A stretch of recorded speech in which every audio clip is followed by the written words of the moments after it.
आज अपन बात करेंगे संसाधनों का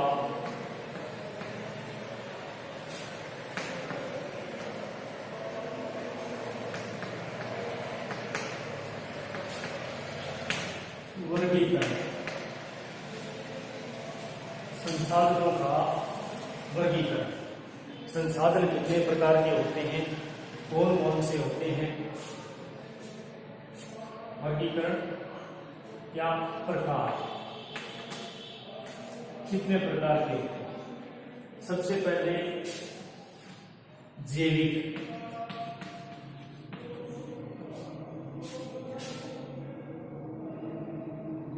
तथा अजैविक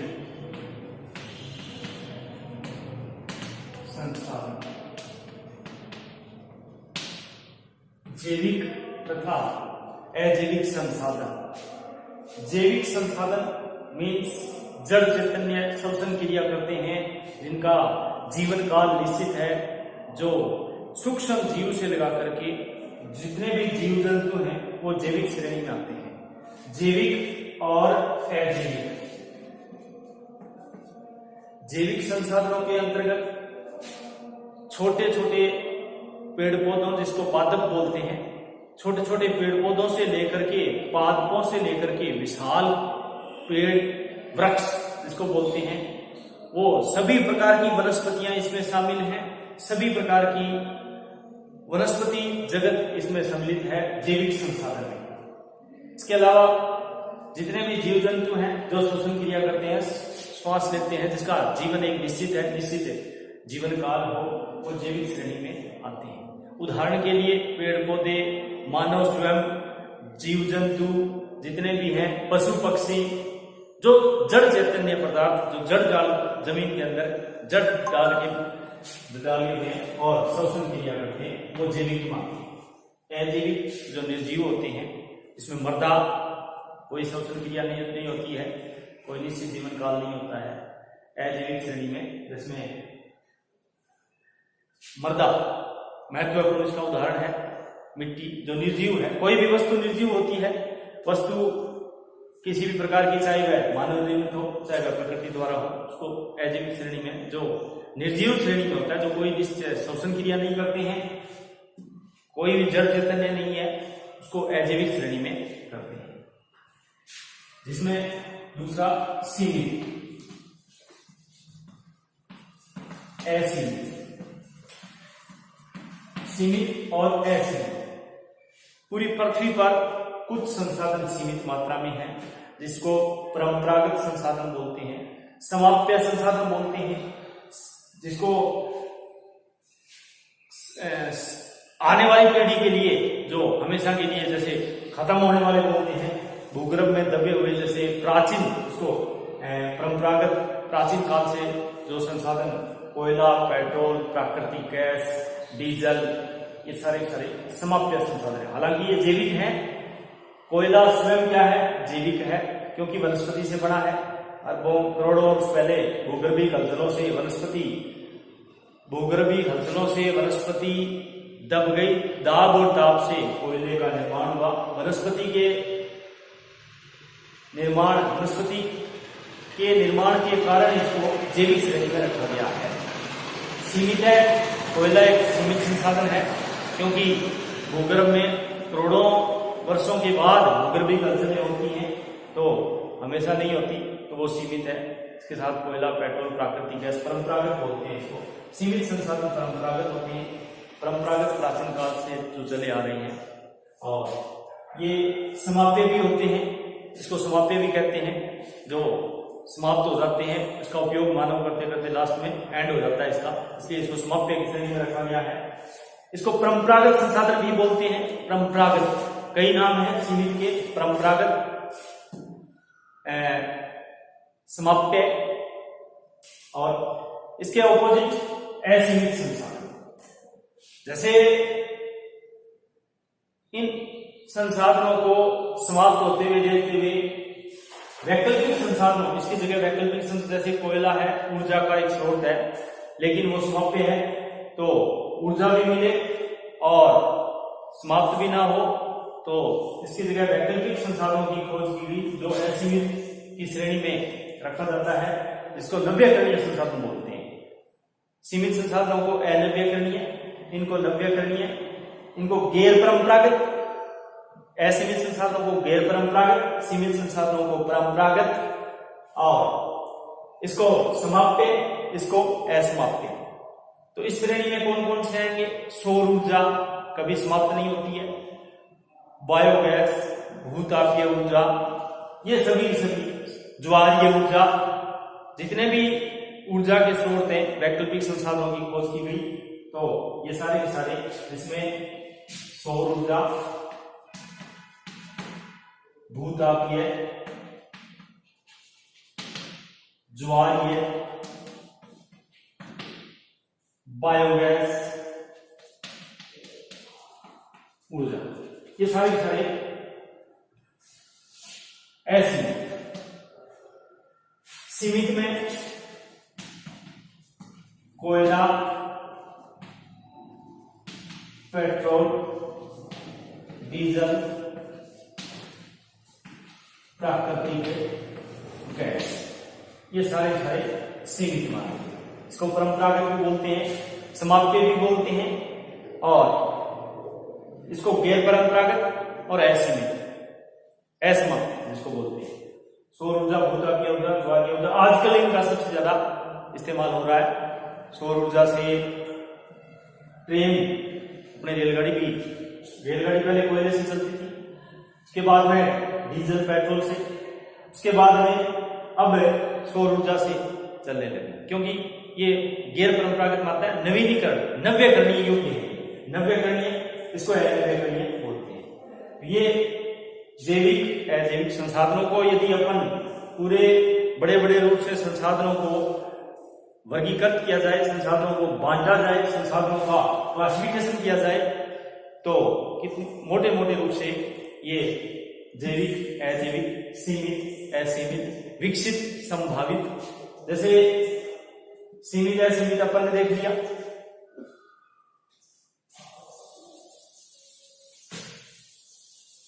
अब आता है विकसित संभावित,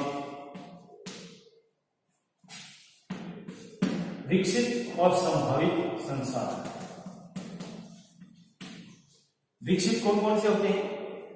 जहां पर पहले से ही खोज हो चुकी है और जिनका उपयोग मानव करने लगे हैं, वो तो हो गया विकसित। जैसे जैसलमेर में प्राकृतिक गैस के भंडार मिले हैं, तेल मिला है और विभिन्न प्रकार के भूगर्भ से लगभग 125 प्रकार के खनिजों का उपयोग वर्तमान में मानव कर रहा है, वो सारे के सारे विकसित हैं। जबकि संभावित, जहां पर आने वाले समय में संभावनाएं व्यक्त की जाती हैं कि कहीं पर सोने के भंडार हैं, कहीं पर प्राकृतिक गैस है, लेकिन वो फिलहाल तो इसका उपयोग नहीं हो रहा है। इस समय वर्तमान में तो इसका तकनीकी ज्ञान के अभाव से, किसी भी प्रौद्योगिकी टेक्नोलॉजी की कमी से या किसी भी कारण से अब इस समय तो इसका उपयोग नहीं हो रहा है, लेकिन आने वाले समय में इसका उपयोग संभव है। तो इसको संभावित श्रेणी में रखा गया है, विकसित और संभावित बोलते हैं इसको। वैसे अगर देखा जाए तो संभावित संसाधनों में जैसे समुद्र के नीचे खोज की जा रही है, विभिन्न प्रकार के जैविक और अजैविक संसाधन मिल सकते हैं, और दुर्गम क्षेत्रों, पहाड़ी दुर्गम क्षेत्रों और अति उष्ण, अति शीत, जहां पर मानव की पहुंच फिलहाल तो नहीं है, जहां पर गहरी घाटियां हैं, अति उच्च क्षेत्र हैं, वहां पर फिलहाल मानव नहीं पहुंच पाता है, लेकिन आने वाले समय में किसी भी प्रकार से टेक्नोलॉजी के माध्यम से उन संसाधनों का उपयोग संभव हो सकता है, तो उसको संभावित श्रेणी में रखा गया है। जैविक श्रेणी में ऊर्जा संसाधनों में सबसे महत्वपूर्ण कोयला। कोयला वैसे एक शक्ति का संसाधन है, परंपरागत संसाधन है, एक समाप्य संसाधन है, ऊर्जा का स्रोत है, शक्ति का स्रोत है। ये कोयला सबसे महत्वपूर्ण एक ऊर्जा का स्रोत है। 4 प्रकार का होता है, एंथ्रेसाइट सबसे बढ़िया किस्म का, कार्बन की मात्रा के आधार पर है सबसे बढ़िया किस्म का, जिसमें 90% से ऊपर कार्बन की मात्रा, ताप अधिक देता है, धुआं कम देता है।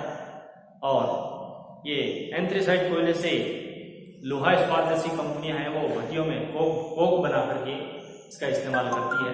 तो ये एंथ्रेसाइट किस्म का कोयला यूएसए में सबसे ज्यादा मिलता है, अपने यहाँ पर कम मिलता है। भारत में एंथ्रेसाइट किस्म का कोयला बहुत ही कम मात्रा में पाया जाता है। इसके बाद में लिग्नाइट, जिसको भूरा कोयला बोलते हैं। लिग्नाइट कोयला बीकानेर में, पल्लाना के पास में, पल्लाना में बीकानेर में भूरा कोयला जिसको लिग्नाइट बोलते हैं। तमिलनाडु में नेवेली, वहां पर लिग्नाइट किस्म का कोयला।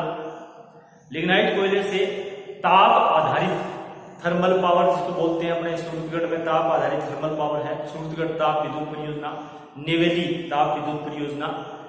विभिन्न प्रकार की जो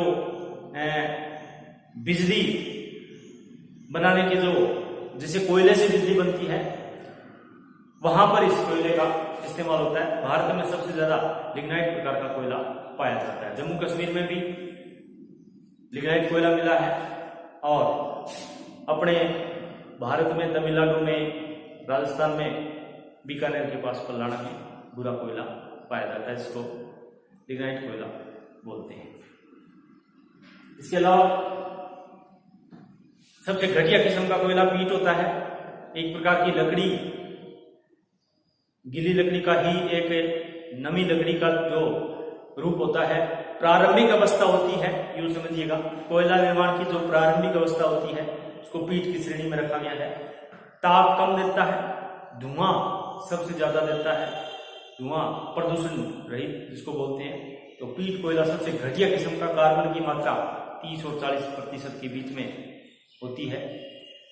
इसके अलावा अपने जैसे कोयले को देखें तो बिटुमिन्स प्रकार का एक कोयला बीज की जो स्थिति है, बिटुमिन्स कोयला जो बीज की स्थिति है, एंथ्रेसाइट और लिग्नाइट के बीच की स्थिति, इसको बिटुमिन्स की श्रेणी में रखा गया है। कोयला 4 प्रकार का होता है। लोहा भी 4 प्रकार का है, लोहा भी एक खनिज धातु के रूप में है, वो भी 4 प्रकार का है, जिसमें लोहे के अंश के आधार पर इसमें जैसे मैग्नेटाइट यानी मैग्नेटिक, जिसमें लोहे के अंश ज्यादा पाए जाते हैं।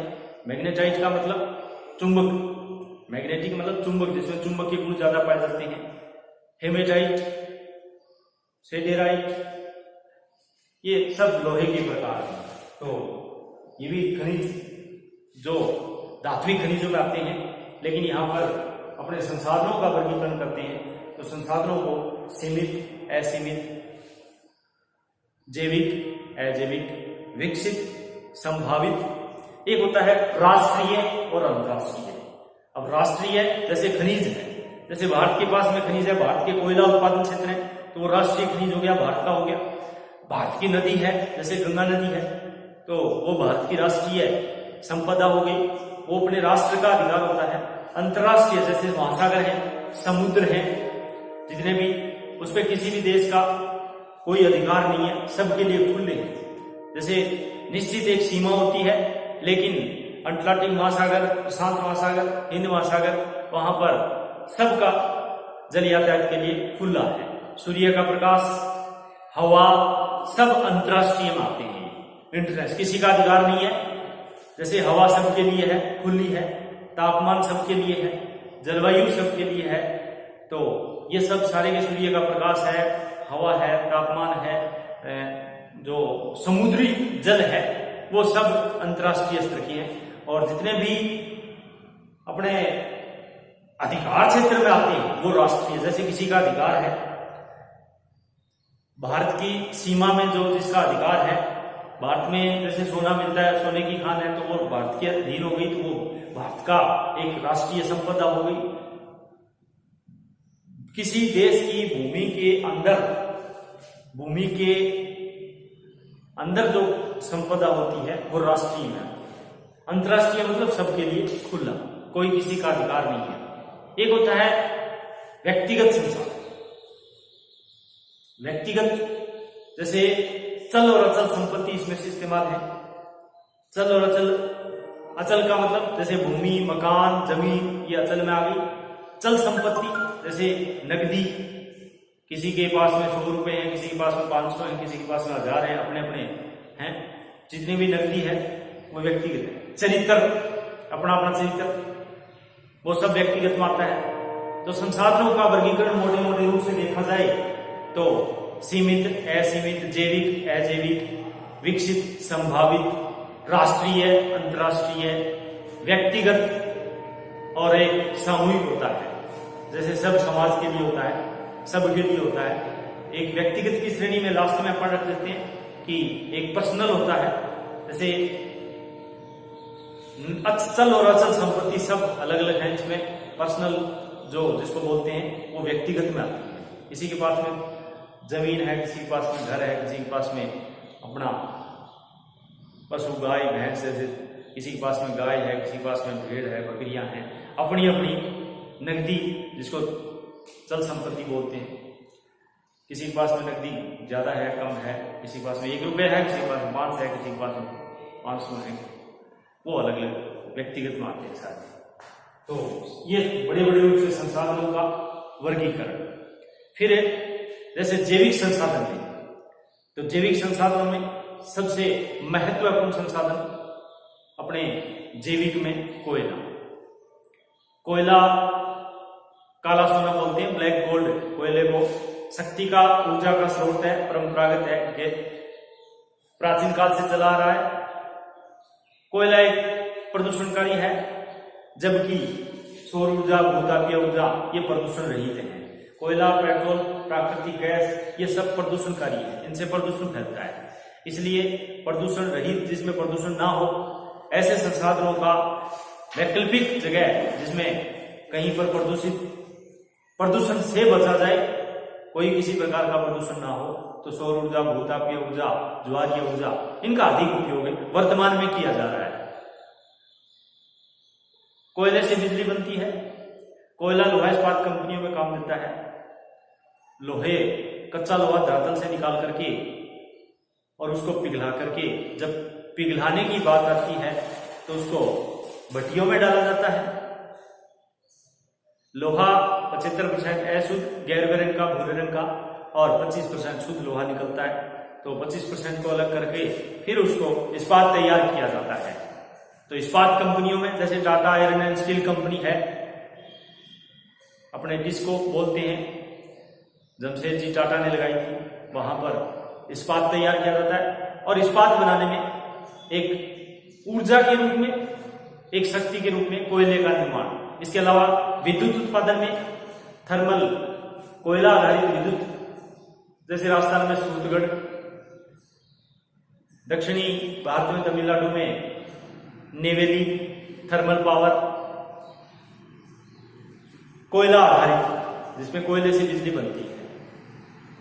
कोयला मुख्य रूप से कार्बन की मात्रा के आधार पर इसका अवलोकन या इसका अंकन किया जाता है कि ताप देने में कम है, ताप देने में ज्यादा है, क्योंकि ताप के आधार पर कार्बन की मात्रा होती है कोयले में, और कार्बन जलने में सहायक होता है।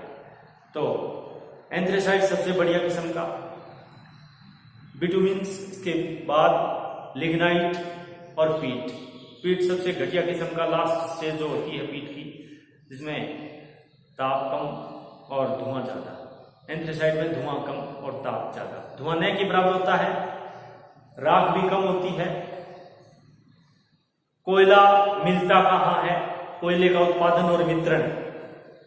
कोयला प्रकार तो अपन ने देख लिया, लेकिन कोयला मिलता कहाँ है? कोयला ज्यादातर भारत में अगर देखा जाए, विश्व में देखा जाए, तो कोयले के भंडार तो सबसे ज्यादा संयुक्त राज्य अमेरिका के पास में है, जो दबे पड़े हैं। और जो वर्तमान में उत्पादन जो कोयले का हो रहा है, वो भारत में सबसे ज्यादा हो रहा है। भारत, क्योंकि भारत में 2 प्रकार की कोयला की चट्टानें पाई जाती हैं, एक तो गोंडवाना लैंड और एक अंगारा लैंड। भूगर्भीय हलचलें हुई थी तो उस टाइम गोंडवाना लैंड और अंगारा लैंड, यानी दक्षिणी भारत और उत्तरी भारत। दक्षिणी भारत जिसमें ये कृष्णा गोदावरी नदी घाटी इनमें कोयला सबसे ज्यादा मिलता है। कृष्णा, गोदावरी, कावेरी, इन नदी घाटियों में सबसे ज्यादा कोयले का परतें जमी हुई है, क्योंकि प्राकृतिक वनस्पति यही दबी थी सबसे ज्यादा। कोयला दाब और ताप से बनता है। जहां पर ज्यादा दाब और ताप हो गया तो वो तरल अवस्था में पेट्रोल, ये 3 अवस्थाएं हैं जिसमें पेट्रोल बढ़िया किस्म का, डीजल मीडियम साइज का, मध्यम प्रकार का, और केरोसिन जिसको अपने मिट्टी का तेल बोलते हैं वो थोड़ा घटिया किस्म का होता है। तो इसको निम्न श्रेणी में रख दिया, एक मध्यम श्रेणी में डीजल, और ये अपने पेट्रोल को बढ़िया किस्म में उत्तम श्रेणी में रख दिया।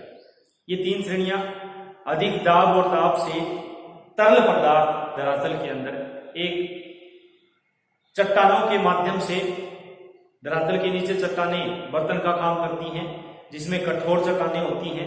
कठोर चट्टानों में वो तरल पदार्थ इकट्ठा हो जाता है, जिसका अपने साधारण भाषा में धरातल से पेट्रोल, प्राकृतिक गैस, ये भी एक स्पंज का मतलब जैसे रुई होती है, रुई की भांति धरातल के अंदर चट्टानें हैं और वो सोख लेती है।